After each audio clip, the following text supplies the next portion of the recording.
De volta com o Bandeirantes Acontece, agora 3 da tarde, mais 16 minutos. Participe com a gente, utilize os nossos canais de comunicação pelo nosso YouTube, pelo Facebook, pelo Bandplay e pelo nosso site. Tem a transmissão em vídeo a partir aqui do estúdio principal da Rádio Bandeirantes. Vamos até às 5 da tarde com o Bandeirantes Acontece. Mas lá no YouTube você tem os detalhes de todos os programas da rádio desde o início da manhã.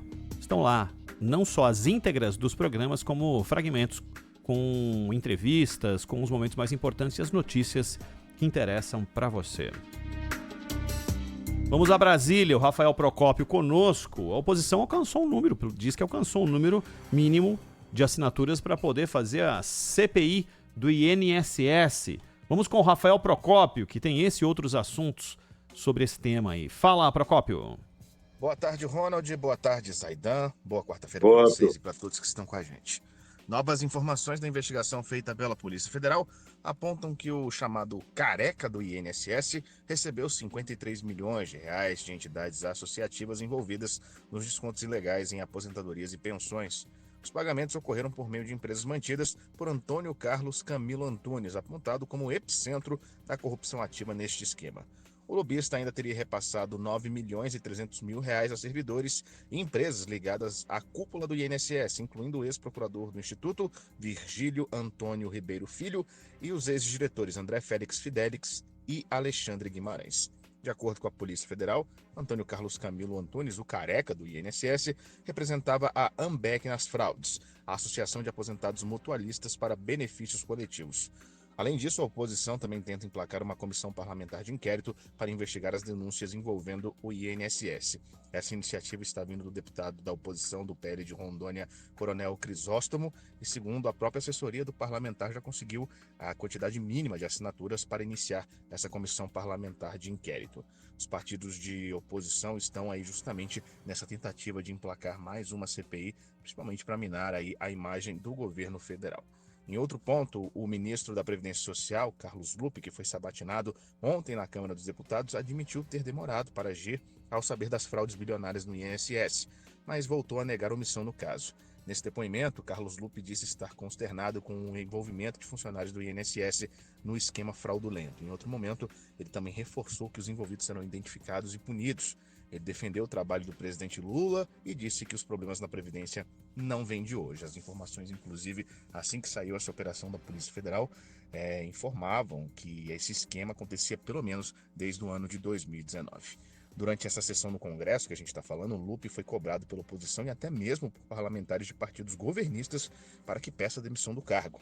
Auxiliares do presidente Lula também seguem a mesma linha e defendem que o ministro deveria deixar o cargo para preservar a imagem do governo.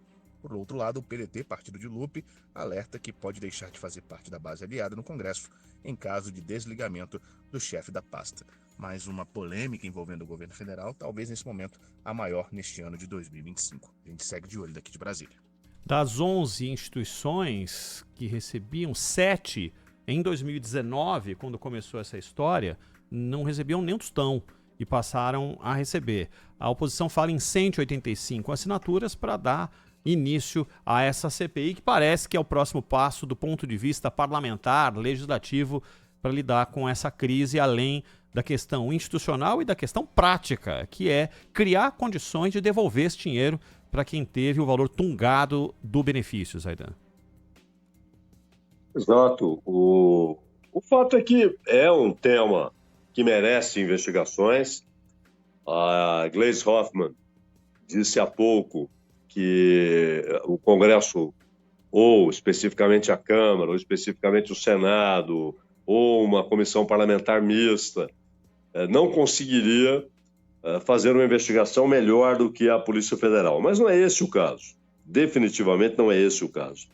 Porque você pode ter uma investigação que é específica da Polícia Federal, com determinados fins, determinados objetivos. Ela já descobriu muitas coisas, já descobriu muito sobre esse esquema de fraude, a respeito das associações que oferecem serviços a aposentados, que cadastravam pessoas sem autorização, e aí há um crime decorrente desse esquema de descontar sem autorização, que era forjar assinaturas. É um crime paralelo, né? Falsificação de assinaturas. E o Stefanuto, ele chegou a pedir lá atrás que a Polícia Federal fornecesse algumas informações, até para que se preparasse a defesa do INSS, e corretamente a Polícia Federal disse que não. Claro que não, né?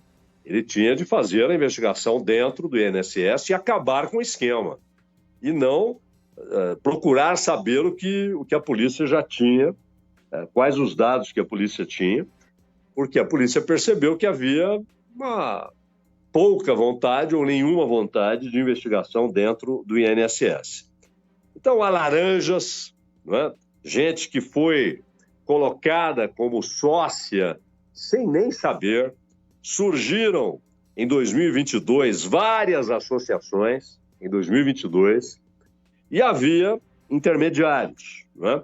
Que, obviamente, repassavam grana para funcionários do INSS que facilitavam esse esquema, facilitavam o desconto sem autorização dos aposentados.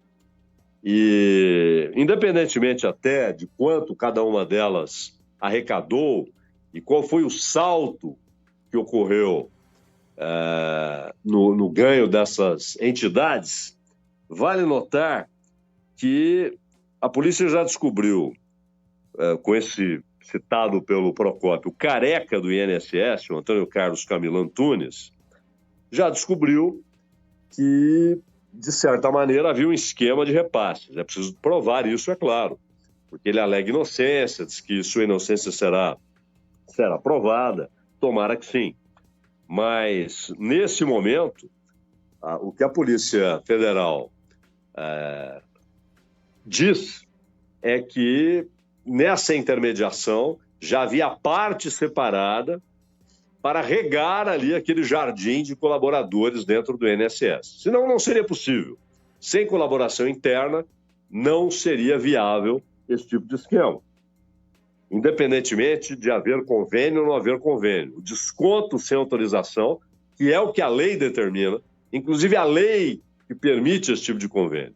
Esses convênios, eles têm permissão legal, desde que qualquer desconto passe pela avaliação do descontado, do aposentado, do pensionista. Ele precisa autorizar. E isso não acontecia.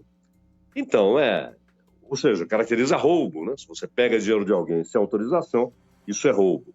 E, no geral, Ronald, a CPI, ela, se for séria, se ela for até a gênese desse esquema, lá em 2019, e investigar tudo o que aconteceu, quem participou desde o início, como é que isso se desenvolveu esses anos todos. E depois, claro, com a mudança da direção do INSS, o que houve de mudança, se o esquema tornou-se mais forte, mais dinheiro começou a ser desviado, porque essa é a constatação da própria polícia. Um aumento desse roubo de 2023 em diante, mas não começou em 2023. Então, qualquer CPI tem de recuar até pelo menos 2019. Agora, há pouco eu vi a manifestação daqueles que estão capitaneando o pedido de comissão parlamentar de inquérito, e é sofrível, né? É sofrível. Uma utilização barata de interesses políticos, né? Os alvos já pré-estabelecidos, o que será poupado. Isso é cretino, né? Cretino, é um rebaixamento total da atividade parlamentar. Agora, a CPI em si, ela é válida, ela é importante, ela deve acontecer.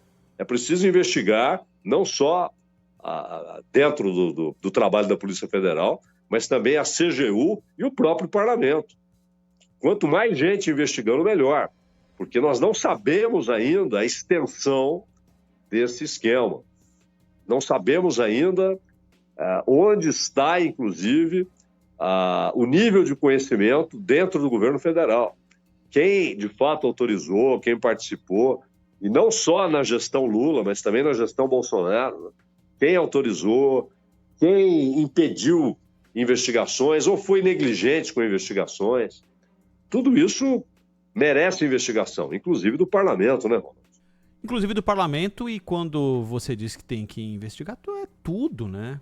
É tudo. Os parlamentares de agora, os da época, os que tinham algum tipo de conexão com o Ministério da Previdência, com o INSS, todos. Doa quem doer, tem que ser de verdade, porque senão fica isso, fica parecendo, como esses discursos que você citou, uma preocupação mínima com o aposentado e mais com 2026, né? Tem que fazer algo que doa quem doer, de verdade, quem estava, quem não estava, quem ajudou a criar essas associações. Eu tenho certeza que vai pintar uma conexão, porque várias delas nem existiam e passaram a existir. E por que passaram a existir, não é? E tinham 0 de faturamento em 2019 e em 2023 faturavam milhões. Quem ajudou nesse processo? Quem orientou? Vai ter gente de tudo que é lado, inclusive do parlamento, tem que estar aberto a isso, né? Para beneficiar e resolver, fechar a ferida e curar para que não aconteça mais com aquele que é o principal personagem disso tudo, que é o aposentado, né? Quem recebe o benefício. É simples, é bastante simples. Complexo do ponto de vista da investigação, mas o resultado final é simples. A gente tem que descobrir para que não aconteça nunca mais.